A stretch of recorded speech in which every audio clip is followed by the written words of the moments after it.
আমরা এখন দেখব সবচেয়ে হালকা ধাতু কোনটা। সবচেয়ে হালকা ধাতু হলো লিথিয়াম। লিথিয়ামকে আমরা কিভাবে প্রকাশ করি? Li। আচ্ছা, এরপরে সবচেয়ে হালকা মৌল কোনটা? হাইড্রোজেন। হাইড্রোজেনকে আমরা প্রকাশ করি হলো H দিয়ে। আচ্ছা, সবচেয়ে ভারী ধাতু কোনটি? অসমিয়াম। অসমিয়ামকে প্রকাশ করি কিভাবে? OH দিয়ে। ওকে, সবচেয়ে মূল্যবান ধাতু কোনটা? ক্যালিফোর্নিয়াম।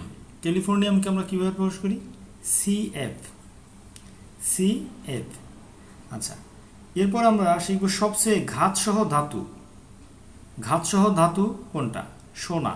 সোনার কে আমরা কিভাবে প্রকাশ করি? AU। আচ্ছা, তারপরে সবচেয়ে নমনীয় ধাতু কোনটা?